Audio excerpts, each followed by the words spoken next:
बोलिए श्री भक्तवत्सल भगवान की जय, श्री सच्चिदानंद भगवान की जय। आइए आज हम चर्चा करेंगे कि पितृभक्ति का क्या महात्म्य है। इसका वर्णन जो है पद्म पुराण में सृष्टि खंड में किया गया है। तो आइए हम आप सब श्रवण करते हैं।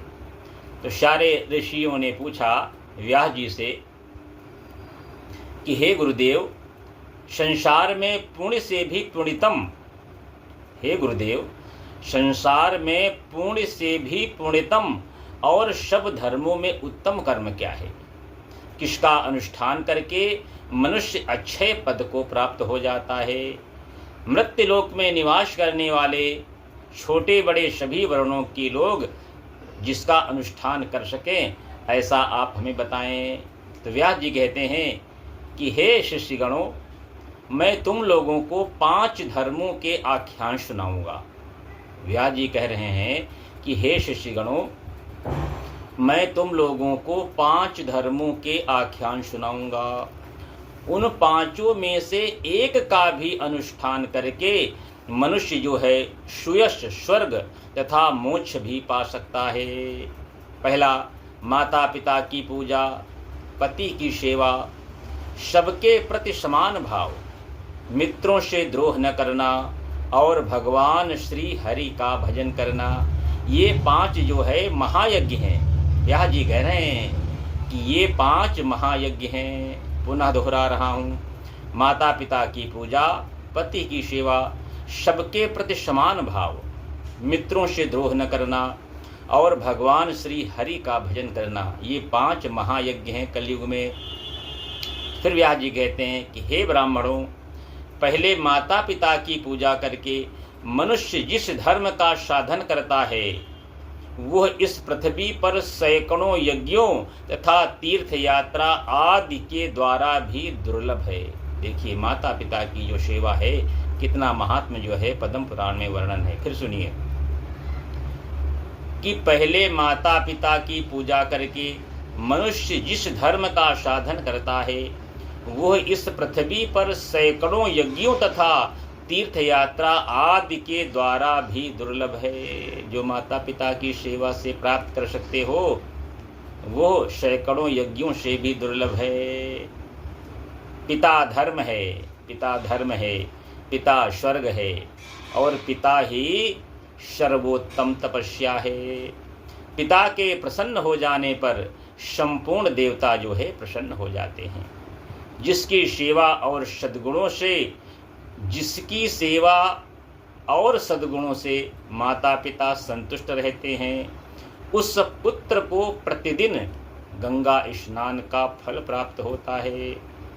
माता सर्वतीर्थमयी है और पिता संपूर्ण देवताओं का स्वरूप है।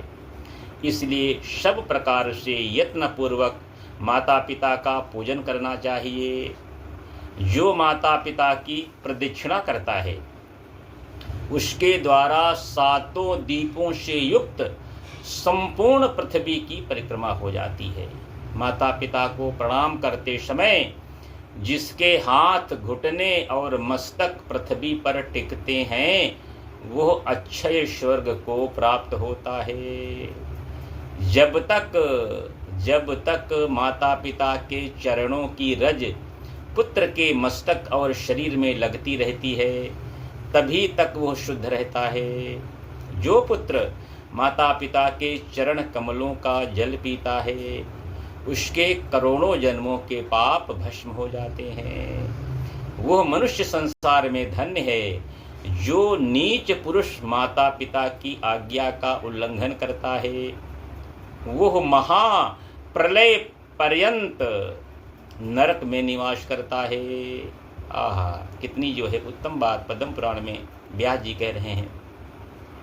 जो रोगी, वृद्ध, जीविका से रहित, अंधे और बहरे पिता को त्याग कर चला जाता है वह रौरो नरक में पड़ा रहता है काफ़ी युगों तक। इतना ही नहीं, उसे अंत्यजों, म्लेच्छों और चांडालों की योनि में जन्म लेना पड़ता है। फिर क्या व्यास जी कह रहे हैं कि माता पिता का पालन पोषण न करने से समस्त पुण्यों का नाश हो जाता है। माता पिता की आराधना न करके पुत्र यदि तीर्थ और देवताओं का सेवन भी करे तो उसे उसका फल कदापि नहीं मिलता है। व्यास जी कह रहे हैं, हे ब्राह्मणों, इस विषय में एक प्राचीन इतिहास कहता हूँ, उसका श्रवण करो। इसका श्रवण करके भूतल पर फिर कभी तुम्हें मोक्ष नहीं व्यापेगा। पूर्व काल की बात है कि नरोत्तम नाम से प्रसिद्ध एक ब्राह्मण थे।